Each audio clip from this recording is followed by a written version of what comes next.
And welcome to Melrose Unitarian Universalist Church. My name is Eric Lambiaso, and I'm a member of the church's Green Sanctuary team. Today is our annual Green Sanctuary service. The title of the service is Earth Day, Actions for Change. Today we will honor our seventh UU principle to respect the interdependent web of all existence of which we are a part.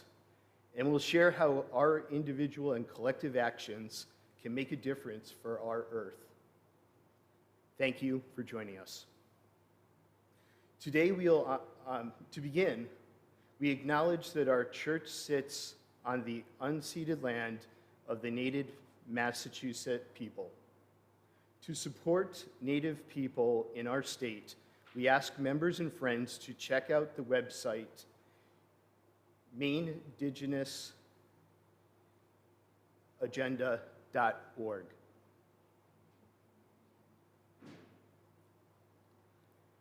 We have quite a few announcements this morning, which is indicative of how busy our church community currently is.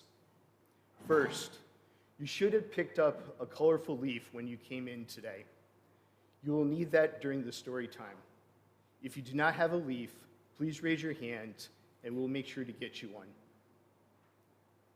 Those joining us online will be able to participate too. More information on that later in the service. There's a finance forum today at noon in the sanctuary. You also will be able to attend via Zoom. You can find a link in the midweek updates. Our treasurer, Jill Libby, will present the revised budget as a preview prior to the annual meeting. Our immigration team, along with RIM, Metro North Cluster, are holding a flower sale again this year. This is the last week for orders. There'll be a table and coffee hour today. Please join Green Sanctuary this Tuesday, April 26th at 7 o'clock in the sanctuary for an interactive talk by John Burkhart from the organization Extinction Rebellion, which is this month's Giving Beyond Our Walls recipient. He will speak about Extinction Rebellion's plan to confront the climate and ecological emergency. This talk will be about 1 hour and will include breakout sessions for discussion. The worship committee will host another backyard fire pit event next Sunday, May 1st from 3 to 5 p.m. If you're interested in hosting a small group in your home, please contact Karen Gabler. If you'd like to attend a fire pit, please contact me. When we held this event in February, it was very popular, and we hope with the nicer weather, we have even greater attendance. Please contact both Karen and myself by this Tuesday so we can arrange each fire pit. Next Sunday, May 1st at noon in the parlor, the anti-racism team will host a discussion led by Reverend Suzanne. The topic will be the spiritual practice of anti-racism. All are welcome. Friday, May 6th, there will be an opening doors event at 7:30. Join Alistair and his guest, Kemp Harris. This will be both an online and in-person event here in the church. This is a free event. Please join us and invite a neighbor or friend.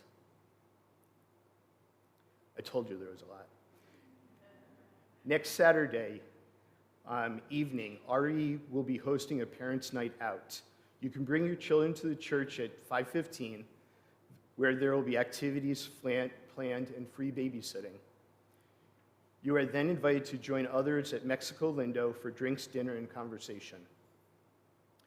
Sunday, May 15th, there will be an all-church potluck lunch after our worship service. There'll be more information in the midweek update. You may have noticed we're creating a toddler play area in the back of the sanctuary where toddlers can play with one another and parents can be present for the little ones, but also remain in the service. This is a bit of an experiment, and we'll be adding to this offering in coming weeks. Thank you to today's ushers, Adrian and Mary, our chat host, Aaron Hobanaudet, and coffee hour host, Jane Foley. We are appreciative of your service today. We invite others to help fill these weekly roles. You can sign up through the midweek updates or on the church website. Finally, we have made a couple of changes to Joys and Sorrows. You will now be able to offer joy and sorrow remotely through the chat feature on Zoom. Write a short joy and sorrow on a piece of paper that's available in the back of the room, which will be read by the usher, or come forward when called to share personal at the appropriate time here in the sanctuary.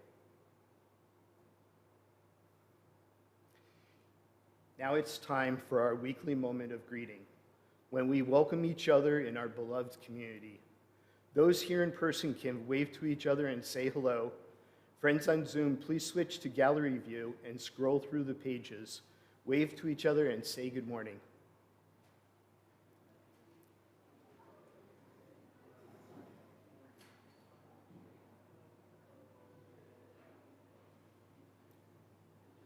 It's really great to see everybody today.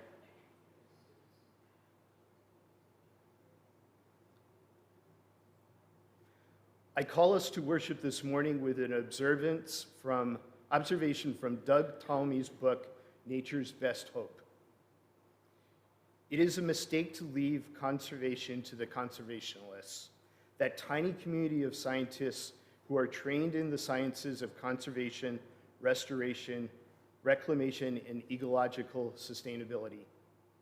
It's not that we don't need these people and the knowledge they generate. We do, and we need many more of them. Yet every person on Earth depends entirely on the quality of the Earth's ecosystems for our continued existence. Therefore, each of us, not just a few scientists, carries an inherent responsibility for good Earth stewardship.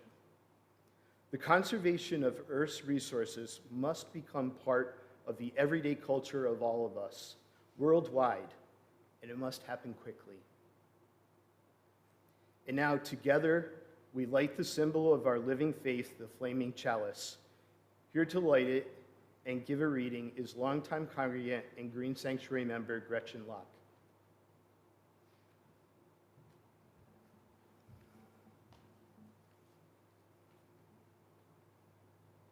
Good morning. Our chalice lighting this morning in honor of Earth Day is the words of Reverend Margaret Keep. She writes, "As surely as we belong to this universe, we belong together. We join here to transcend the isolated self, to reconnect, to know ourselves, to be at home, here on the earth, under the stars, linked with each other."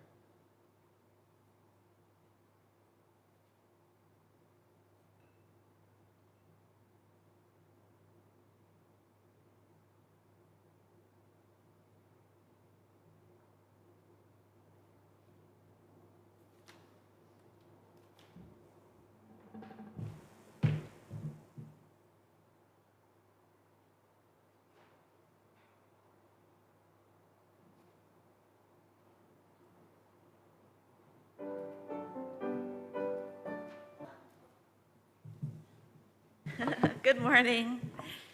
The opening hymn today will be For the Beauty of the Earth, and it is number 21 in the blue hymnal.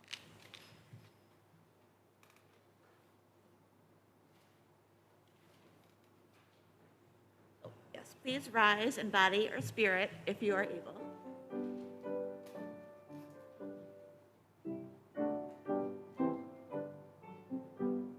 For the beauty of the earth, for the splendor of the skies, for the love which forebodeth over and around us lies. Source of all to thee we raise this our hymn of grateful praise. For the joy of ear and eye, for the heart and mind's delight, for the mystic harmony, linking sense to sound and sight. Source of all to thee we raise this our hymn of grateful praise.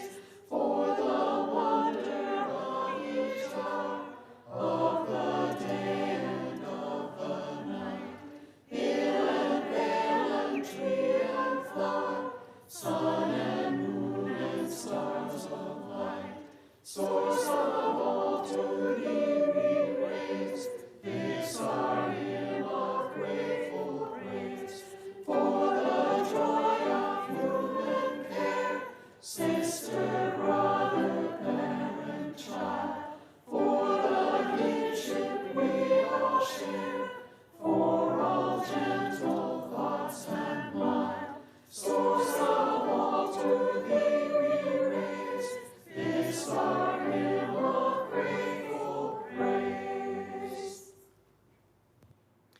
And now please remain standing and let us join together in the words of our covenant, followed by the song of aspiration. Love is the doctrine of this church. The quest for truth is its sacrament, and service is its prayer. To dwell together in peace, to seek knowledge and freedom, to serve humankind in fellowship, to the end that all souls shall grow into harmony with the divine. This is our great covenant, one with another and with our God.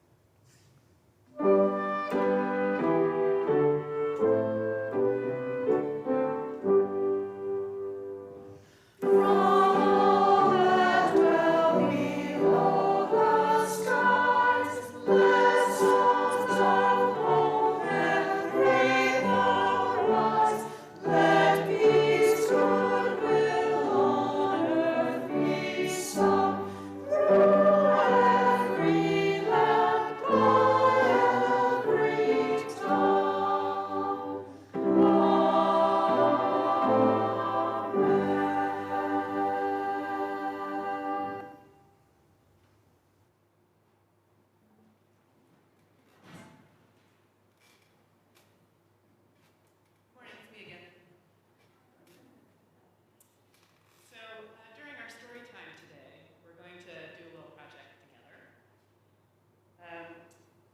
The theme of our service today is about taking action for climate justice and a livable future. During this story time, we invite you to think about actions you're already taking to address environmental issues and to think about what you might do in the future. Together, we'll make a tangible record of our collective commitments. So here's how it works. First, a little background. You may be aware that a few weeks ago, Green Sanctuary worked on an activity with RE where we created a junk sculpture. This is our junk sculpture. The backstory is this started out as a metal tree that was created by church community member Chris Rodolico for a community art project several years ago. We repurposed it with recyclables and bits of fabric and yarn and turned it into something interesting and kind of beautiful. So during the RE class, we also talked to the kids about why and where and how to recycle, why that's important. So today, we're going to kind of add another layer to our sculpture. When you entered the sanctuary today, you were given a little paper leaf. If anybody, again, didn't receive a leaf, just raise your hand and we'll make sure that you have one. So for those of you here in person, we'd like you to think about two things during the service today. Again, what kinds of actions you're currently taking to protect the earth, and at least one action that you'd be willing to commit to in the future. We invite you to write those actions on your leaf. You can put the ones you're currently doing on one side and those that you pledge to do in the future on the other. And then you'll have two opportunities during the service to kind of contribute your leaves to our tree so we can combine them all together. So either you can bring your leaf up during this story time. We'll have a little bit of time for you to come forward and add your leaf to the tree. If you'd like to wait and do it a little later, you may get ideas during this service for things that you might do in the future. You might be reminded of some things you're doing now. So you could also wait until toward the end of the service during the last hymn or the postlude or even after the service, and you can add your leaf then. For those who are participating on Zoom, we invite you to write your actions in the chat, and we'll be monitoring those and we'll add them to our tree. Please just put leaf at the beginning of your entry in the chat, and that'll help us find your ideas more quickly. So at this time, I'd like you to take a minute and write down things you'd like to make a note of. And for those of you who'd like to come forward now, I invite you to come forward. We'll play a little music, and you can think and add your leaves to the tree.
Wow, that was great. Thank you, everyone, so much. So altogether, we see the sculpture as being a tangible record of our community's commitments to environmental action. So the Green Sanctuary team will compile these ideas. We'll put them on our website, just so they're there for us to refer back to and think about. And also, those will be great ideas for our team, too, to think about things we can do collectively together. So thank you, everyone.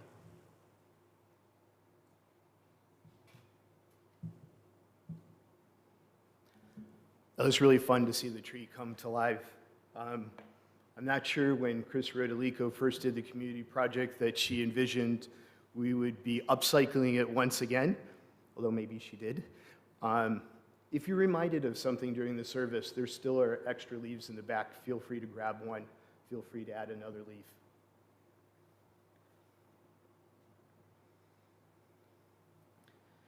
Each week, we take a few moments out of our prayer and meditation, a time for each of us to center ourselves and connect with the holy. Let's start by relaxing into our chairs. Feel your feet on the floor. Let your bodies settle in. Breathe in, breathe out together. In, out. In this meditation time, first we'll join together in our centering song. Then we sit for a few moments in shared silence. Then we will speak to one another of our joys and sorrows, and then I will lead you in a prayer. Our worship theme for April is awakening. It's a month to awaken along with the springtime, to refresh our awareness of our deeply interconnected nature, of our interdependence with all living things. Our centering song for the month is Wake Now, My Senses, verses 1 through 4. Sing along as you like, and let the bird song guide you gently into the shared silence.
Every Sunday, we share with one another the joys and sorrows of our lives, our personal milestones.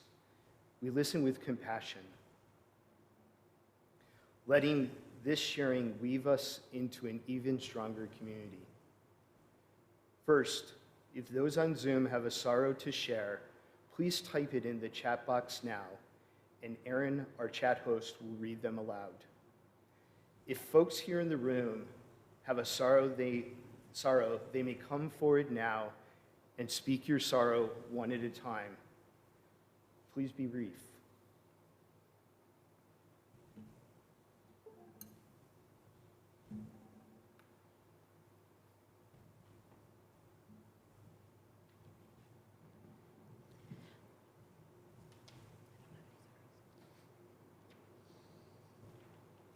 Aaron, are there any sorrows? There is one in the chat from Chuck, a candle of prayer in advance of kidney surgery this Friday. Best wishes, Chuck. And then a few more from Dan F. A candle of concern for my friend with low vision and other health problems who now faces cataract surgery and other interventions. From Mary H. A candle of sorrow for all the fires in Arizona and New Mexico. And at the moment, those are the only sorrows in the chat.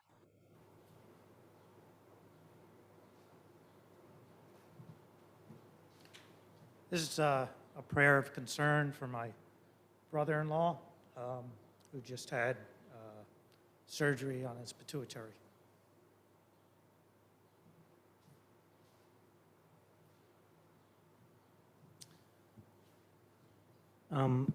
Two sorrows. Becky Tony McGill died earlier this year. Her mom reached out. She was a member of this congregation. Hasn't been for a few years. And a good friend of ours who worked with us and wrote in Iowa took his own life earlier this week. Thinking of them.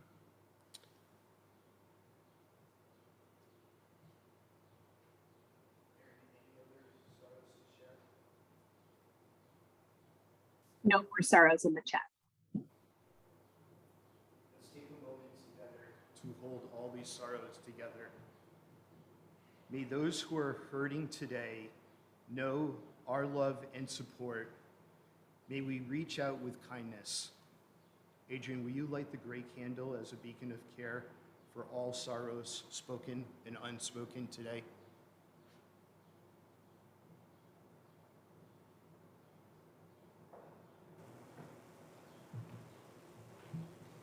And then if you have a joy to share, please come forward and we'll share those one at a time.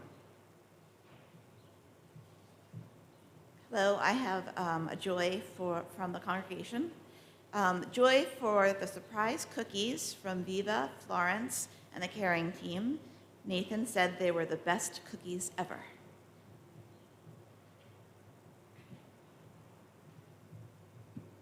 My name's Liz Folser. I'm the chair of the Green Sanctuary Committee, and this is a candle of gratitude for all the people who worked behind the scenes. Reverend Suzanne and Tara are off this week, but they still did yeoman's work to help us. Thank you to Therese, who did the collage, and also to the man behind the screen, our worship tech, Bill.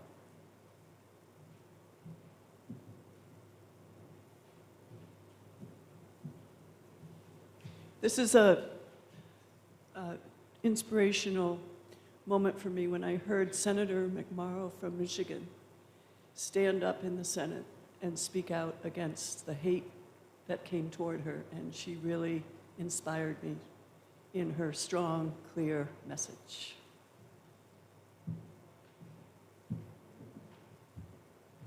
I'm Dan Griscom, president of the board, and I've got two joys. One is watching this church wake up after what feels like a long, hard hibernation during the pandemic. And the second joy is 2 more months.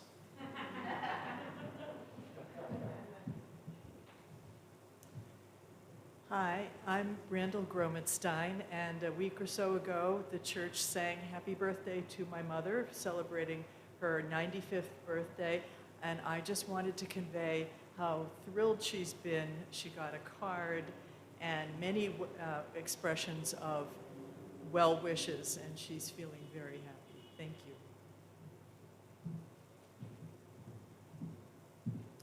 Hi, I'm Brian Johnson, and I just, people have been remarking about my lack of beard, so I just wanted to confirm this is me, not my evil twin. And I wanted to light a candle of joy for am I doing it virtually?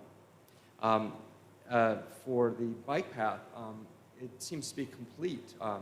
The Bike to the Sea path, it actually doesn't make to the sea yet, but what was unpaved and kind of bumpy is now perfectly smooth and a wonderful ride. It's, you can take it from Mystic River all the way to Lynn now. So I urge everyone to go out there. One of our fellow members, Jim Taza, has been instrumental in doing some of that work there.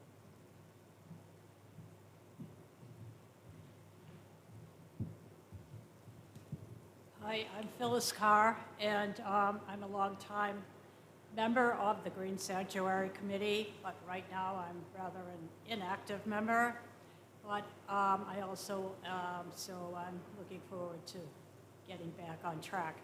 But speaking of Margaret's birthday, 95 years old, my daughter is just the reverse of that, and today is her birthday. She is 59, so this is a special day for me. Thank you. And Aaron, can you please share the joys from those online? Yes. From Marie, A Candle of Joy. I spent a wonderful week in California visiting with my mom and sister. I hadn't seen my mom since December 2019, so it was a wonderful reunion. A Candle of Joy from Anne N. for hybrid services, so I can see you all today from Paris. Bonjour, Anne. A Candle of Joy from Reverend Suzanne. Full of joy to be visiting my mother and sister in Kentucky this weekend. And finally, A Candle of Joy from Alex L. Got to celebrate my brother's 30th birthday in Austin last week. Great, thank you. Thank you for sharing these joys, which help us to connect us and remind us of all beautiful things. And now we light one more candle, the pink one, to shine out our thanks for all the many blessings in our lives.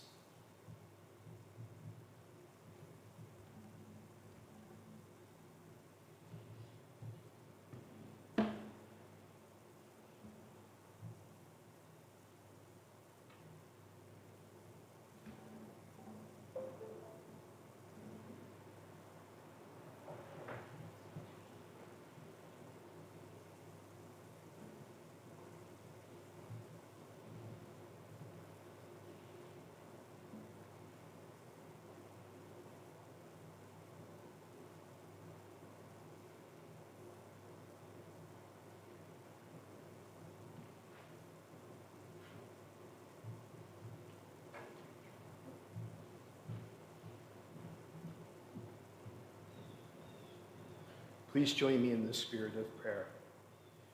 Our prayer today is titled, A Prayer of Risk by Tamara Lebach.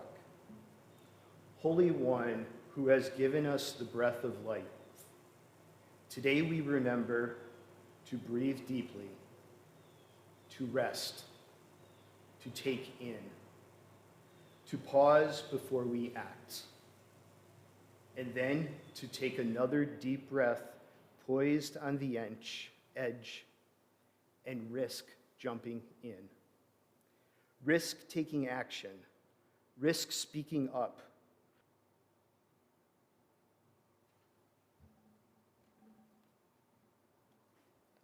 Good morning.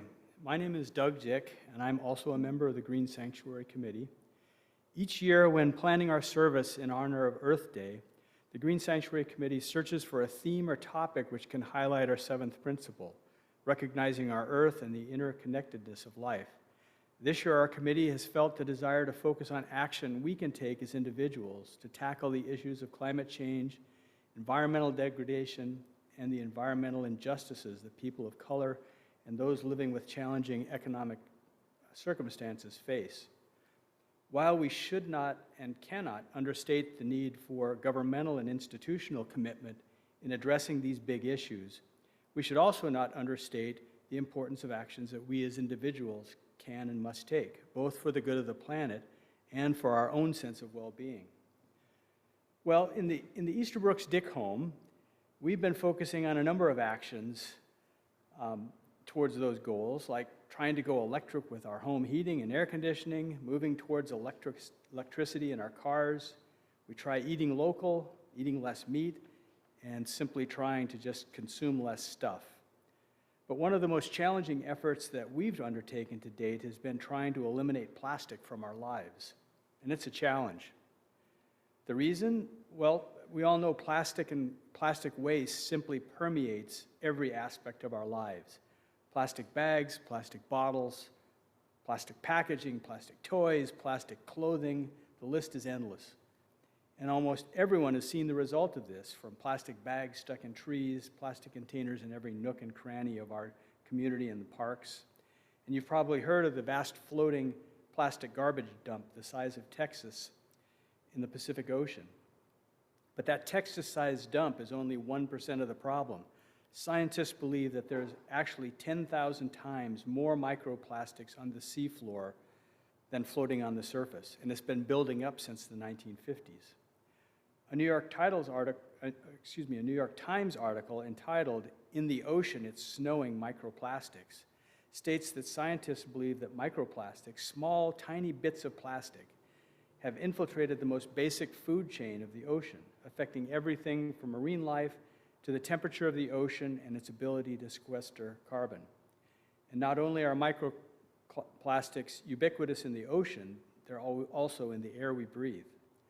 A New York Times op-ed piece written by a biochemist from Utah described his research, which has found that up to 6% of the dust tested in far-flung places like Joshua Tree in California and the Wind River Valley in Wyoming is made up of microplastics, 6%. So yes, it seems like reducing plastic is definitely a worthwhile endeavor and challenging. Once Ann and I started to look hard at the plastic in our lives, we realized how pervasive it really is. And recycling just isn't enough, because up to 70% of the plastics we try to recycle still ends up in the waste stream due to contamination and just simple incompatibility with recycling processes. So the only solution in our minds is to stop using it, and in doing so, helping to reduce the economic demand for plastics. We haven't figured out how to totally eliminate plastic from our lives, but we've made progress. No more plastic containers for laundry or dish detergent. We opt only for detergents or products in paper containers. And better yet, Ann has been purchasing detergents from a store in Cambridge called Cleanland, where they have bulk detergents as well as cleaning supplies and a lot more in large containers from which you fill your own reusable glass and metal containers and take home. No more single-use Ziploc bags, no more Tupperware. We try to use glass containers always. And no more plastic shampoo or conditioning bottles. Thanks for a tip from our daughter, we now use little bars of shampoo and conditioner that are purchased with a simple paper wrapper.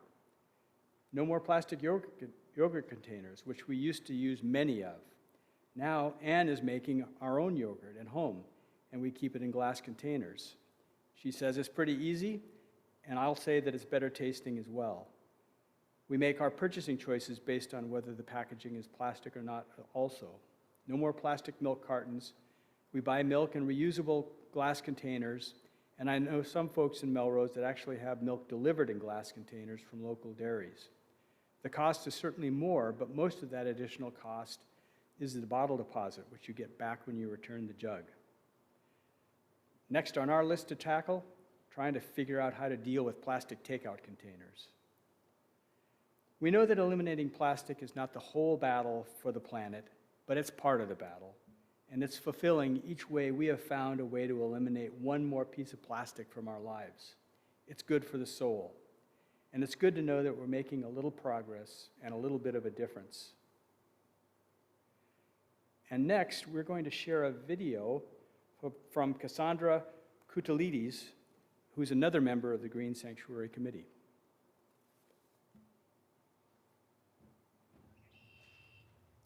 Good morning. I'm glad to be with you today. I'm standing at the Rachel Carson National Wildlife Refuge in Saco, Maine, and I wanted to talk to you about habitat and preservation. So when I was really young, growing up in this town, which is suburban street, not too far from the town center, there was an abundance of wildlife, all sorts of birds, bugs, snakes, toads, tadpoles across the street. I lived with the woods behind me and the woods across the way and the river maybe a couple of 100 yards down at the end of the street. You could sit at the edge of the dock and see the fish swimming between your legs, when the stripers and the bluefish push them up the river. We had giant spider webs and all sorts of moths fluttering around the light bulbs at night, and of course, 1,000 million mosquitoes. It seemed like there was just such an abundance. I mean, you would drive at night and you would have your windshield plastered with insects, and to the point that you could almost hardly see.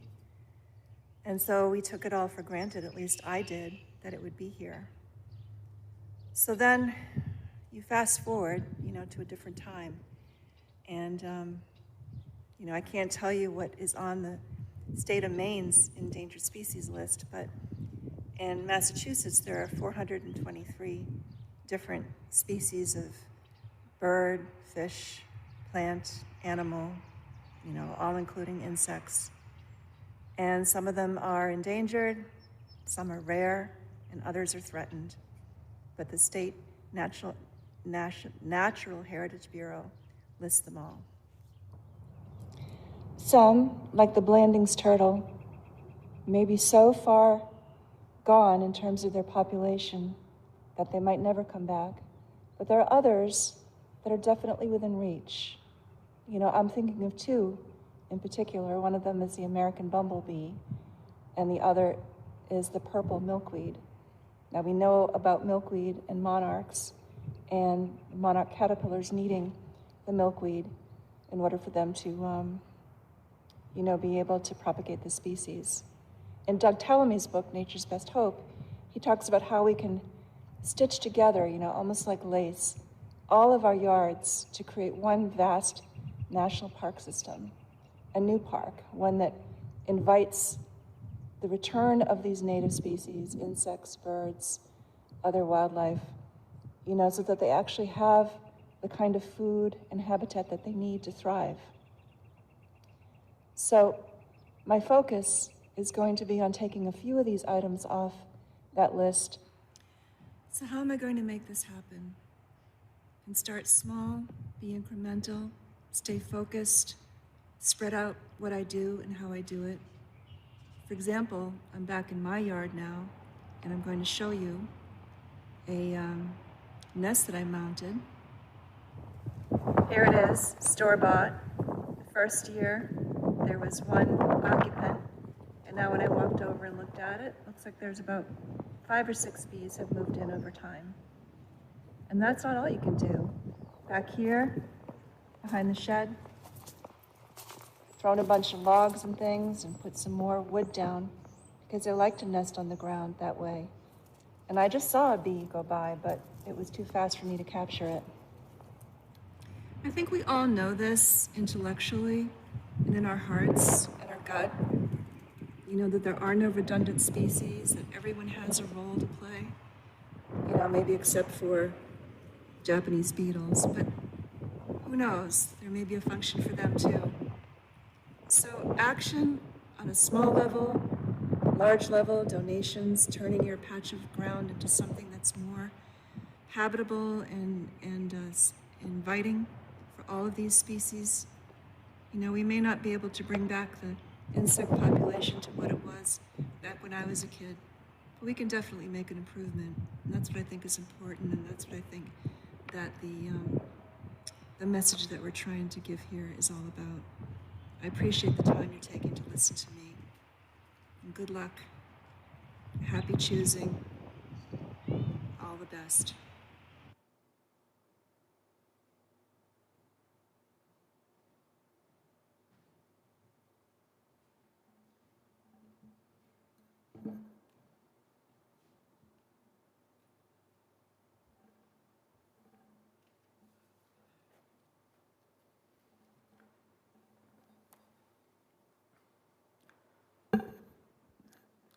Good morning. My name's David Bliss. I use pronouns he and him. I'm happy to be here with you this morning to share some exciting local developments that will help us reduce our collective carbon footprints here in Melrose and our surrounding communities. This Earth Day may have been bright and sunny, but the future of our planet is far from clear sailing. World events currently overshadow our daily lives and draw attention and momentum from the international response that has stopped the climate emergency demands. This sounds ominous, but it has not stopped the millions of ordinary citizens of Earth who are pushing forward with important work to transition from our extractive, unsustainable carbon economy. I'm here today as a messenger with a letter from the future, written in the year 2050 by the Melrose Energy Commission, a group of citizens formed in 2005 to help the city and its residents, businesses, and nonprofits save energy and reduce their carbon footprint.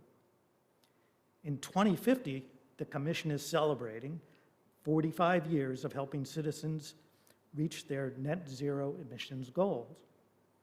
This letter opens the Net Zero Action Plan, which was released on Earth Day Eve 2022 by Mayor Broder. The letter begins, "Dear Melrose residents of 2022, we know that the last few years have been tough in so many ways, but please be reassured that you will soon emerge to a brighter future. You may ask yourself, how do we know this? Because we are here, decades in the future already. Chastened by the unmitigated disaster of COVID-19 and the imminent existential threat of climate change, America signaled a new era of possibilities had arrived." It continues, quote, "On the local level, communities across metropolitan Boston area implemented climate action plans in the 2020s to meet the 2050 net zero emissions goal adopted by Boston, Melrose, and 12 other surrounding community leaders back in 2016. By 2022, all of the original 14 had begun implementation of the plans, and their early success at laying the groundwork began to pay off in the mid-20s as the sustainable age gained widespread momentum across New England and other areas of the country."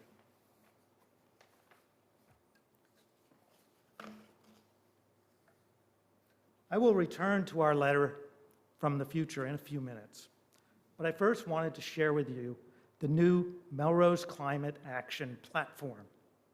This website allows users to see and adopt specific actions to reduce their carbon footprint. You can take action at home, at work, and in daily life, along with your family, neighbors, and Melrose friends, to prepare for a changing climate and help reduce climate impacts. This climate action platform is also designed to capture nearly all the actions taken by our community and quantify the associated carbon reductions. Melrose Climate Action is not just about individuals reducing their greenhouse gas emissions.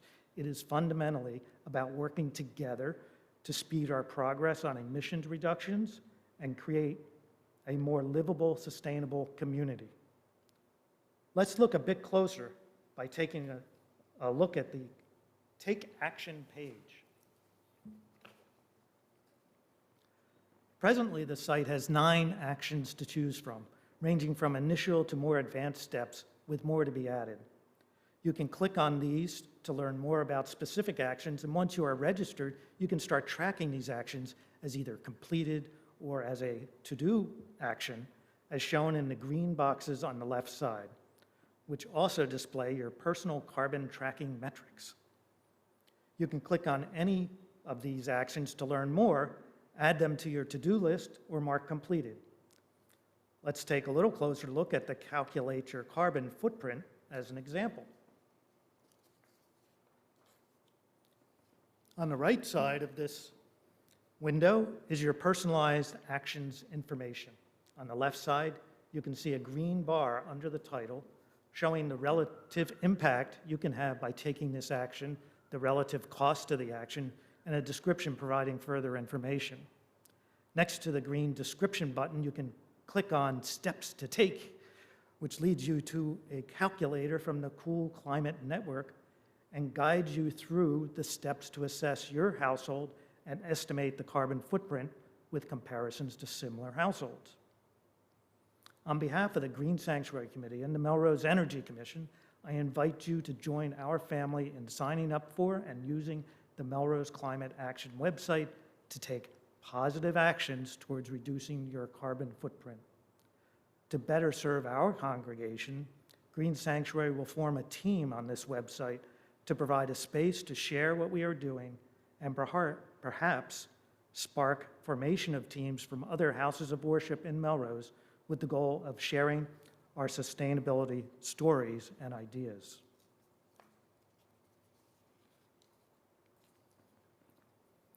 Our letter from the future ends with this passage. We extend our heartfelt thanks to the many Melrose citizens whose shoulders we stand on, for it was all of you who turned your concern for the environment to action, nourished by the small successes in order to make meaningful change in our community and the larger world. We wish for you all the good fortitude, strength, and continuing love for our earth needed to make this promise real. Sincerely, the 2050 Melrose Energy Commission. I urge each of you to think globally and act locally. I leave you with the enduring words of Margaret Mead. Never doubt that a small group of thoughtful, committed citizens can change the world. Indeed, it is the only thing that ever has. Thank you. Our closing hymn today is Blue Boat Home, number 1064 in the Teal hymnal. Please rise in body or in spirit and come forward with your carbon action leaf for what you'll do next.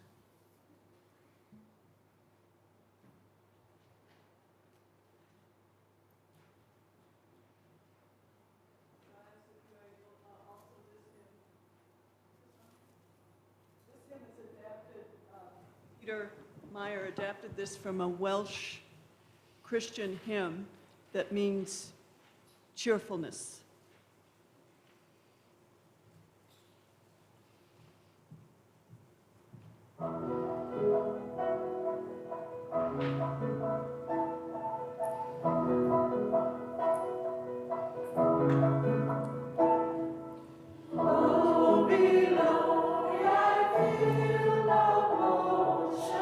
Standing on these mountains and plains, far away.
Please remain standing and join me in extinguishing the chalice.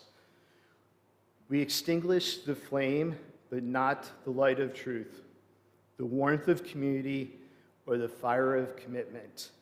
These we carry in our hearts until we are together again. Amen.